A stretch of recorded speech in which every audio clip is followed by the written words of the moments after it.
My next guest was the inspiration behind this entire hour. While we're looking for meaning in his own life, he spray painted the phrase, live a great story. Well, a few places in his hometown of Austin, Texas, those four simple words resonated with people in his community and then all over the world. And before he knew it, it had spread across social media. And that simple message took on a beautiful life of its own.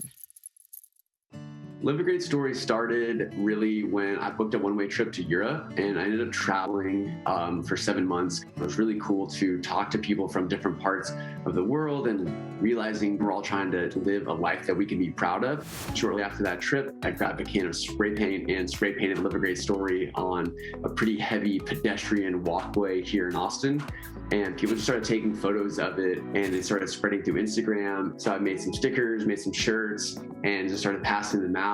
And so it's been really cool to see the evolution of what Live a Great Story meant to me back in the beginning, and realizing that life is a lot more than just adventure and travel. It's the people that we spend time with. One of the coolest parts of your story and my story is how that can inspire other people.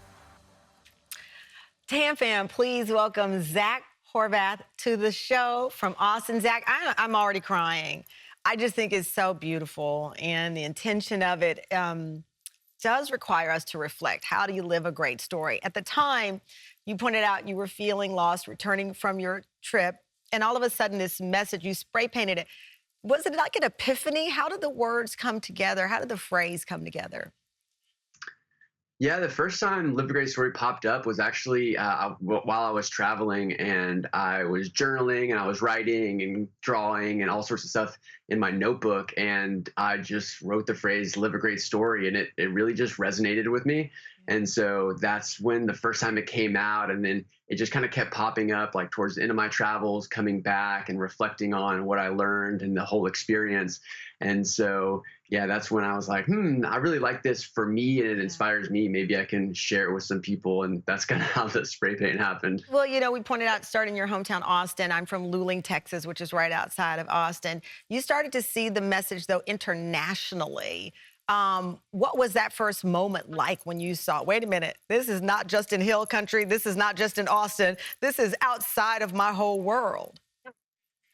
Yeah, in the beginning, it really started like with just a couple stickers. And so I made some stickers, put the circle on the stickers and started giving them to people. And then slowly people started taking it places. And it was really cool to start seeing it show up really on Instagram in the beginning, kind of all over. And people took photos and shared it on Instagram. And I was like, wow, this is like really amazing that people resonate so much with this. And they're deciding to take it places and share their story through the stickers, through the photos. And of course, it was such an amazing feeling to see it start spreading slowly. What I love about it also is that the phrase continues to mean something to you. On the day after your grandfather's funeral, you were having what anyone would expect, a difficult time, right? And then Reese Witherspoon randomly posted a photo of herself in New Orleans behind a Live a Great Story mural. So yes, it's Reese Witherspoon doing it, but it came at this moment of your life that you too needed reminding of how to live a great story. Yeah, that was one of the most amazing experiences. Just because, I was trying to figure out, I hadn't fully committed to like building Live a Great Story or like expanding it yet. I was just kind of like, hey, people like this. Maybe there's something here, and I'll just keep spreading it. And that moment of Reese posting that photo, literally the same time as like my grandfather passing away, was this just alignment and this encouragement and a boost of like, hey, you're really onto something here. Like, keep going. I don't know what it's going to turn into, but this is a sign to keep moving forward with it and keep trying. And that, I still reflect on that moment like all the time, thinking about, how much of that was just where it started really. And like, that was the commitment. And I was like, I'm going to see this to the end and go as far as I can with it. Well, up next, I know a lot of people ask you, how do you live a great story? We'll have more of what Zach has learned from others and a woman who was inspired to live a healthier life after being exposed to this movement. We'll be right back. Welcome back. We're talking with people who are living a great story. Zach Horvath is here sharing how spray painting that simple phrase, live a great story, in a few places in his hometown of Austin inspired people around the world. Take a look. My stepfather, Greg, passed away in late April. He was always the one who was pushing Live a Great Story. When he died, I decided to get the tattoo Live a Great Story in honor for my stepfather right on my wrist. So it's like a constant reminder. I kept seeing the sticker all over the place, and the message of it really resonated with me. And little did I know how meaningful it would become to me, because in a little less than 6 months, I was diagnosed with breast cancer. A big part of my life since that time has been making sure that I am living the very best story that I possibly can. I am a veteran of the Army, medically retired law enforcement. I ended up purchasing one of the flags. It kind of spoke to me about just live a great life to do something, because I went through a rough patch with PTSD, with depression. When I saw it, it just kind of like motivated me, kind of like to get up, get moving, start living again, do something again. I lost my youngest brother, Justin, to a heroin overdose.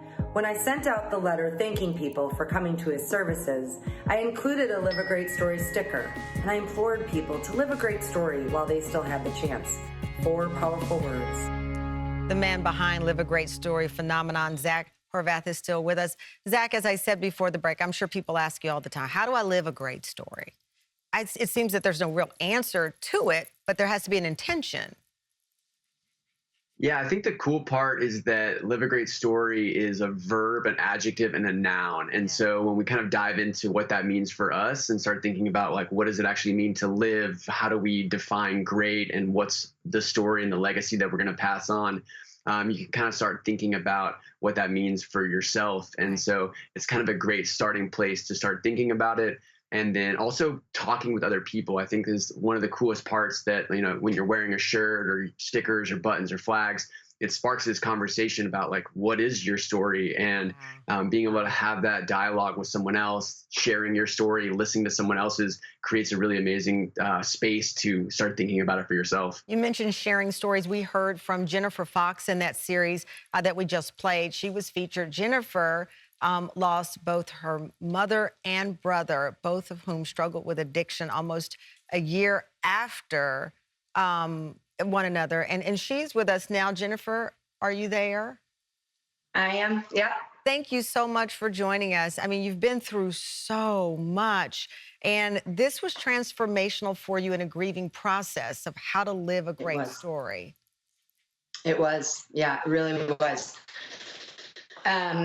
As I was saying in the video, you know, after my brother passed away, I was really drowning in grief and drinking excessively, and I gained a lot of weight, and I was just miserable. And I had not sent the thank you cards out after his services. I just couldn't bring myself to do it. So almost a year later, I kept seeing the Live a Great Story campaign come up in my social media feed.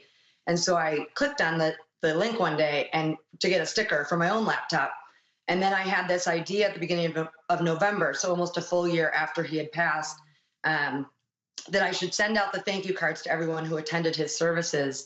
And I was going to include a sticker and implore everyone to live a great story because my brother didn't get his chance. And in that letter, I asked people to reach back out and show me where they were putting their sticker and how it inspired them. And I got so many messages back from people. And then I had to sit there and think, like, oh my gosh, I'm a fraud.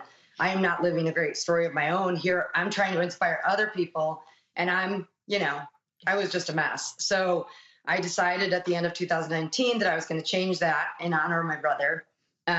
So I turned my annual dry January into dry 2020. I gave up alcohol for the whole year, and I started running. I always wanted to be a runner, or what I imagine a runner is, fit and dedicated and disciplined. So through just a series of really random, maybe not so random events, I was introduced to a charity that I now fundraise for. And then I even created my own storytelling community called Dragonolia through the help of Zach, actually. I know you guys have now become friends with. Yeah, you've become friends and inspired a whole separate movement. Well, congratulations, Jennifer, on this transformation, on living a great story. Zach, I know that corporations and even schools have now brought this into their curriculum because it is something certainly that I think children, if you start them out in this way, it changes the way you think, it changes the way you live. And I appreciate you joining us. And I'm going to try my best to live a great story and share this to as many people as possible. Congratulations, Zach. Thank you, Jennifer. And our thoughts and prayers are with you, as I know every day brings a new challenge when you've lost loved ones, but you've been so brave and so inspiring to other people. So thank you both for your time. Thank you so much.